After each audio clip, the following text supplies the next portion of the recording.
तो हम जल्द ही ग्रांट मॉरिसन की महाभारत के अंत की ओर पहुंचने वाले हैं। पिछले अध्याय में हमने देखा कि अभिमन्यु की मूर्खता ने उसे और घटोक को मौत के पास उतार दिया था। अब आज देखते हैं कि उनका क्या होगा।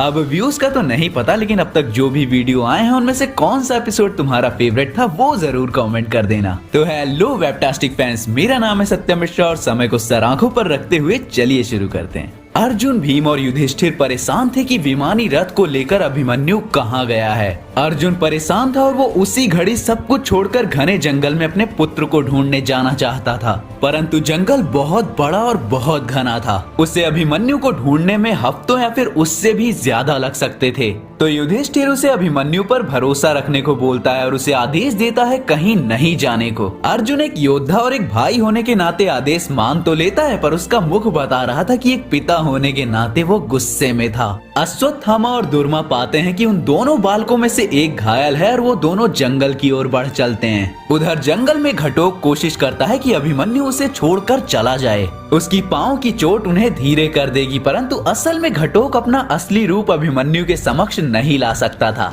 और अभिमन्यु एक सच्चा योद्धा होने के नाते अपने सारथी और अब तो एक मित्र को पीछे नहीं छोड़ सकता था। वो घटोक को जंगल में मिले आम खिलाता है और उधर अश्वत्थामा बस उनकी मृत्यु के पीछे था। घटोक और अभिमन्यु चलते चलते एक बहते पानी की तरफ आते हैं। उसे पार करने का तरीका वो ढूंढ ही रहे थे कि तभी दुर्मा और अश्वत्थामा उन पर हमला कर देते हैं। दुर्मा घटोक को अपने स्थान पर रखता है, जितने में अश्वत्थामा अभिमन्यु को मारता है। उसे कोई फर्क नहीं पड़ रहा था कि अभिमन्यु एक बच्चा है, अश्वत्थामा बस उसे मारे जा रहा था। तभी एक पेड़ अश्वत्थामा के सामने गिरता है। वो दुर्मा को चोट पहुंचाता है और अभिमन्यु और घटोक को वहां से निकल जाने का एक मौका भी देता है। जब अश्वत्थामा पाते हैं कि वो दोनों निकल गए हैं तो वो देखते हैं कि पेड़ ऐसे ही नहीं गिरा था, किसी ने इसे जानबूझकर गिराया था। कोई तो है जो इन बच्चों को बचाने की कोशिश कर रहा था। पर आगे जाकर अश्वत्थामा एक जाल फंसाता है उन दोनों के लिए और जैसे ही वो दोनों आपस में वार्तालाप करते हुए आते हैं, उनके सामने अकेला खड़ा होता है अश्वत्थामा।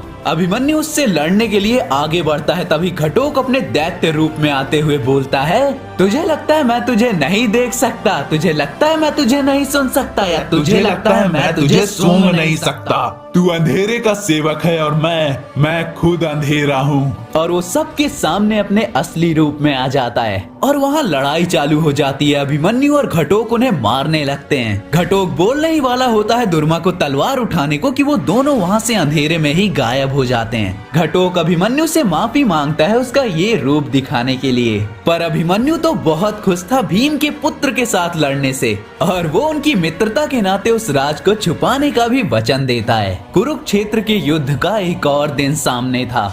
योद्धा तैयारी कर रहे थे, वो युद्ध के लिए तैयार हो रहे थे। अभिमन्यु अपनी नई तलवार के साथ तैयार था, पर जब रणनीति बनाई जा रही थी तो युधिष्ठिर अभिमन्यु को पीछे रहने को बताता है जहां वो घायलों की मदद करेगा।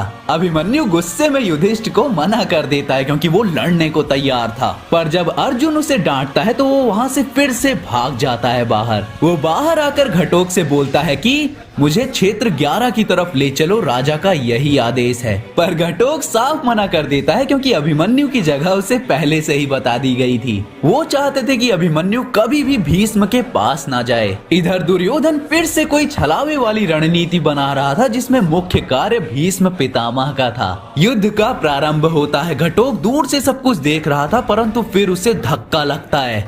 हजारों राक्षसों और सेनाओं ने अर्जुन को द्रोण की मदद से कैद कर लिया था। अभिमन्यु समझ जाता है कि ये क्या है। वो उस तलवार को उठाता है जो उसने खंडर से ली थी और घटोक को वहां जाने को बोलता है। और इधर दुर्योधन दुशासन को समझा रहा होता है कि अब जीत हमारी है। वो नक्शे में उसे चक्रव्यूह दिखाता है। अभिमन्यु अपना रथ लेकर उस चक्रव्यूह में घुस जाता है। वो बाहर से उसे तोड़ता हुआ अंदर घुसता है। रात को घायल भीम सबको अभिमन्यु की कहानी सुनाता है। मैंने कभी ऐसा कुछ नहीं देखा था। पितामह को रोकना नामुमकिन था और हम फंसे हुए थे चारों तरफ से। पूरी कौरव सेना आग से भरी हुई थी, पर तभी जवान शेर वहां घुस आया। फिर क्या था, अभिमन्यु बाहर से सबको मारता हुआ अंदर जा रहा था। अर्जुन अंदर से सबको मारता हुआ बाहर आ रहा था और चक्रव्यूह अपने आप ही गिरकर खत्म हो गया। जवान अभिमन्यु ने हम सबको बचा लिया।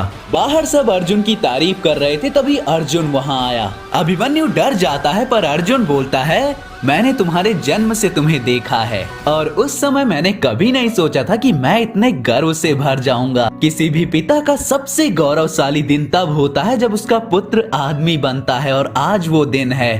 रणभूमि में अब तुम मेरे पुत्र नहीं हो बल्कि मेरे साथी योद्धा हो। कल हम शत्रु के साथ एक साथ लड़ेंगे। दुर्योधन का एक और उपाय मिट्टी में मिल गया था, तो अब वो अश्वत्थामा से साफ साफ कह देता है कि इस अभिमन्यु का कुछ तो करना होगा तुम्हें।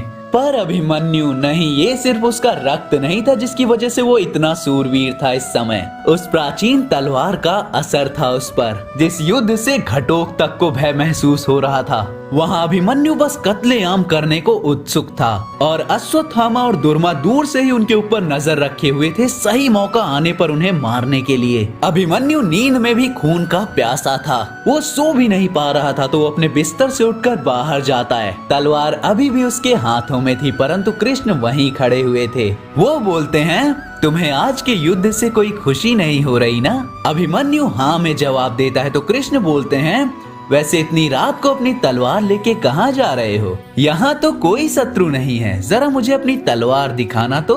अभिमन्यु हिचकिचाते हुए कृष्ण को तलवार दे देता है। कृष्ण बोलते हैं, सब हथियारों में से तुमने यही चुना? ये है काल भैरव, एक महान पर बुरा हथियार। वो कहते हैं कि ये शिव के हाथों से बना है। शिव जो रचनाकार और विनाशक दोनों हैं, और काल भैरव विनाशक स्वरूप का सार अपने अंदर रखती है, और इस रणभूमि में इसको भी अपना भाग जरूर मिलेगा। और इस समय के जाल को जहाँ से ये काटेगी वहीं से नए युग का निर्माण होगा। परंतु काल भैरव का उपयोग करने के लिए तुम्हें विनाश को खुद को समर्पित करना होगा। तो क्या तुम ये त्याग करने को तैयार हो? अभिमन्यु बोलता है, ये मेरे लिए बहुत ज्यादा है, मैं पागल हो जाऊंगा इस वजह से।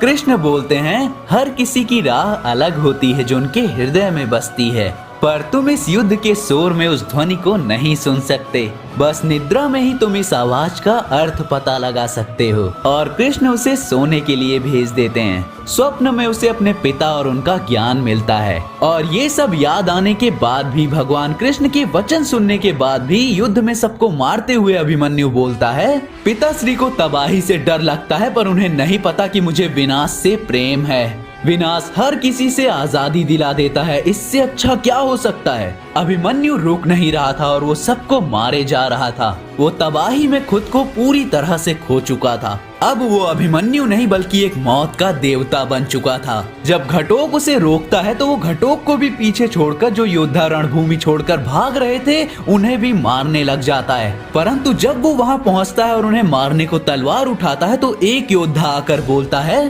तो मारो, हमको खत्म कर दो। इस कत्लेआम में कोई गर्व, कोई सम्मान नहीं है। ये लोग कोई योद्धा नहीं है, गरीब सेवक और किसान है जिन्हें दुर्योधन अपनी सेना की संख्या बढ़ाने के लिए लाया है। इसीलिए हम भागे, तो मारो और अपने रक्त की प्यास बुझा लो।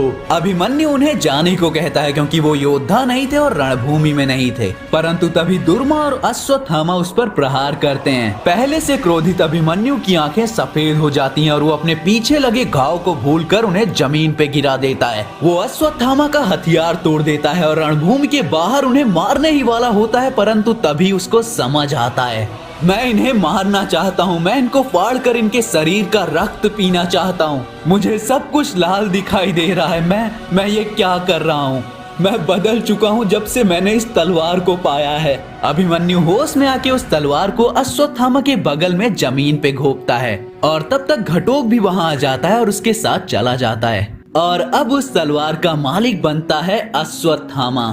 तो मेरे वेबटास्टिक्स, ये थी ग्रांट मॉरिसन की महाभारत के 18 डेज का फिनाले। ऑफ कोर्स महाभारत खत्म नहीं हुई है, पर मैंने इस सीरीज के स्टार्ट में ही बोला था कि ये बस ट्रेलर था। ग्रांट मॉरिसन को कभी आज्ञा ही नहीं मिली महाभारत को पूरी तरह से लिखकर रिलीज करने की, तो वो इसे कंप्लीट नहीं कर पाए। पर अगर तुम्हें इसे कंप्लीट करवाना है स्नाइडरवर्स की तरह, तो हैशटैग चला दो, रीस्टोर दी मॉरिसन महाभारत। शायद अगर इनफ चर्चा हो गई इसकी, तो हमें ना सिर्फ कॉमिक पूरी मिलेगी, पर प्लान की तरह उस पर एक एनिमेटेड वेब सीरीज भी मिल जाए। और हाँ, उसके अलावा अगर तुम्हें इतनी मेहनत पसंद आई इस चैनल पे और इसके साथ साथ मार्वल, डीसी, माइथोलॉजी और हमारी ऐसी ही हिस्ट्री इन सबसे रिलेटेड कॉमिक्स की स्टोरी टेलिंग चाहते हो तो लाइक, कमेंट, सब्सक्राइब जरूर कर देना। अब देखो सच बताऊं तो यूट्यूब से कोई पैसा वैसा नहीं बन रहा व्यूज की कमी से, तो अगर चाहो तो सुपर थैंक्स का ऑप्शन भी है, वो यूज करके चैनल को सपोर्ट कर सकते हो। और हाँ, जैसे ही एमसीयू या डीसीयू में कोई भी स्टोरी आएगी उससे पहले तुम्हें इस चैनल पे उन कॉमिक की स्टोरी मिल जाएगी पूर्ण हिंदी में, जैसे कि कैंग डायनेस्टी। तो बस चैनल को रोज चेकआउट करते रहना, नोटिफिकेशन ना भी आए तो गाइज मैं मिलता हूँ किसी और वीडियो या सीरीज के साथ, तब तक के लिए बी फैंटास्टिक।